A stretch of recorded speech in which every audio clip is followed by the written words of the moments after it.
नमस्कार, मैं रवि चौधरी और आप देख रहे हैं न्यूज टुडे एमपी खबर आज की, जिसमें हम खबरों का तड़का तीखी मिर्ची यानी तीखी और चटपटी झन्नाटेदार खबरें लेकर हाजिर हैं। सबसे पहले बड़वानी जिले के पुलिस महकमे से जुड़ी खबर, जिसको लेकर शहर के चौराहों पर चर्चा आम है कि पुलिस कप्तान की संजीदगी का फायदा कुछ इस तरह से उठाया जा रहा है कि एएसपी साहब को थाना क्षेत्र से बाहर की टीम बनाकर दबी से डलवाना पड़ रही है और बड़ी संख्या में जुए की फड़ पर धरपकड़ भी हो रही। बड़वानी के बाद अंजड़ में उप कप्तान की टीम को बड़ी सफलता मिली, जिससे यह साबित हो रहा है कि उक्त थानों की पुलिसिंग सुस्त है या मैनेज है। चर्चाएं तो कई तरह की है, लेकिन सादगी व अनुशासन पसंद पुलिस कप्तान की कमांड को धता बताकर आखिर वो कौन अधिकारी है जिसका इन अवैध धंधों वालों को वरदहस्त था या है, क्योंकि बिना हरी झंडी के कोई भी इस तरह की रिस्क नहीं लेता। जिस तरह पकड़ में आने वाले आरोपी बन जाते हैं तो इनके संरक्षण देने वालों पर जांच क्यों नहीं बैठती, क्यों जिम्मेदारी तय नहीं होती और बड़वानी की पकड़ी गई फड़ में बड़ा खेला भी हो गया। हम यह नहीं कह रहे हैं, बल्कि जिले भर में चर्चाएं आम है। अवैध शराब, अवैध रेत परिवहन के बीच फलते फूलते नशे के कारोबार के साथ जिला मुख्यालय पर एक बड़े साहब अपना ऑफिस छोड़कर दूसरी जगह डटे रहते हैं और उन लोगों से जिंदा दिली से हाथ मिलाते हैं जो अवैध धंधों में लिप्त है और आम लोगों को टेढ़ी नजर से देखते हैं, जैसे कि उनके सामने जाना ही अपराध हो गया हो। खैर, कप्तान साहब तो सफल कार्यकाल के बाद जाने वाले ही है, लेकिन जाते जाते उनके अधिकारी ही अवैध गतिविधियों को बढ़ावा देकर उनके सफल व बेदाग कार्यकाल को दागदार करने पर तुले हुए हैं। अब खबर नर्सिंग घोटाले से जुड़ी होकर रोचक है। कुछ संचालक भोपाल में उनके खास मंत्री जी से मिलने व खुद की साख को बचाने की जुगत में लगे हैं, लेकिन पता चला है उनकी दाल ही नहीं गल रही।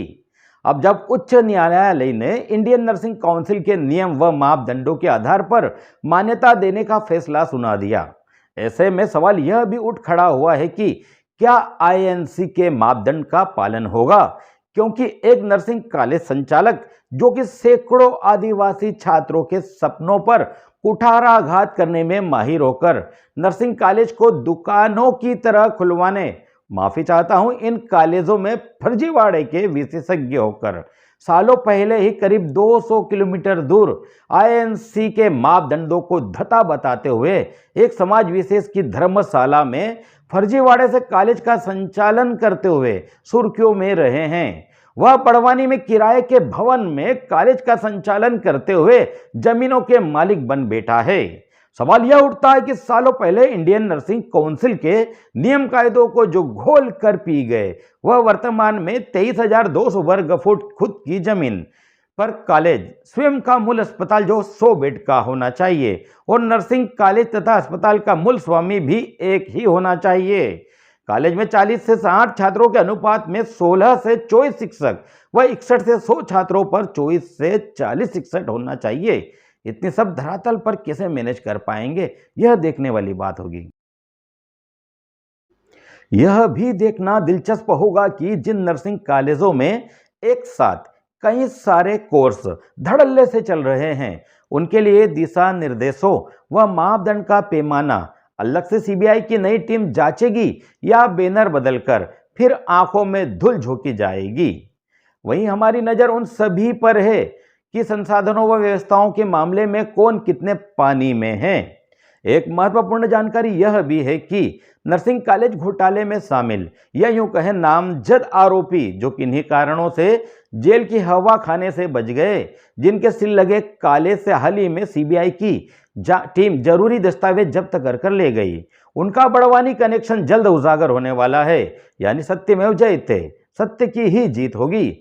इधर लोग तो चटकारे लेकर कह रहे हैं कि सीबीआई की जो जांच टीम जांच करने आई वह फैकल्टी व संसाधन विहीन किराए के भवनों से प्रभावित हो गई थी, जबकि भूस्वामी वाले कॉलेज कमियों में शामिल हो गए। यानी यहां भी सुटेबल के लिए सेटिंग हुई होगी। खैर, आगे भी जारी है, हम अपने दर्शकों को नियम कायदों व मापदंड के हर पहलुओं को विस्तार से बताएंगे, फिर आप खुद तय कर लीजिएगा कौन सुटेबल कौन अनसुटेबल। एक नर्सिंग कॉलेज काफी अरसे से बिकने को है, लेकिन खरीदार नहीं मिल रहे। भवन तो बिक जाएगा, लेकिन मूल रजिस्टर्ड समिति कैसे परिवर्तित होगी और पढ़ने वाले छात्रों के भविष्य का क्या होगा। और जो अन्य नर्सिंग कॉलेजों से ले जाकर बैठाए जा रहे हैं, क्या वह सब कठपुतली बनकर रह जाएंगे।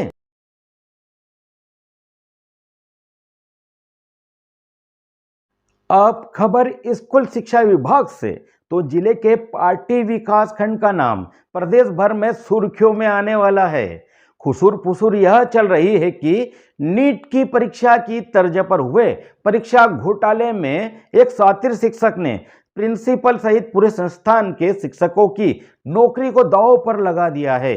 अब जांच लिफाफे में बंद होकर बड़े अफसर के पास खुलने के इंतजार में है। उधर जिम्मेदार लिफाफे का मुंह हमेशा के लिए बंद करने के जतन में जुटे हैं।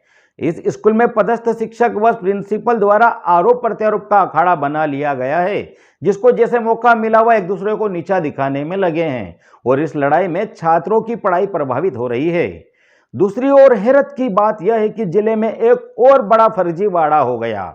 एक प्रिंसिपल अपने नाम के या यूं कहे बीमारू साबित हो रहे हैं, जबकि यहां भी एक शातिर शिक्षक ने लालच के खातिर पूरे संकुल के 60 से ज्यादा शिक्षकों के भविष्य को दांव पर लगा दिया है। उक्त वसूलीबाज व लालची शिक्षक की कारस्तानी के चर्चे पहले भी हुए हैं। वह क्षेत्र में शिक्षा विभाग को बदनाम कर चुका है और शिक्षा माफिया बनकर सैकड़ों छात्राओं के भविष्य के साथ खिलवाड़ कर रहा है। इतना नहीं, बीओ बनने के सपने दिन में देख रहे हैं, तो वहां पदस्थ जन शिक्षक रंगा और बिल्ला की तर्ज पर उक्त संकुल का बेड़ा गर्क करने में बराबर के हिस्सेदार है। जानकारी के मुताबिक इस शिक्षा घोटाले में उस विकास खंड के सभी जिम्मेदार अधिकारियों पर लापरवाही की गाज गिरने वाली है। जांच की निष्पक्षता खरी न होने पर मामला न्यायालय भी जा सकता है, जिसका जल्द ही भंडाफोड़ होने वाला है।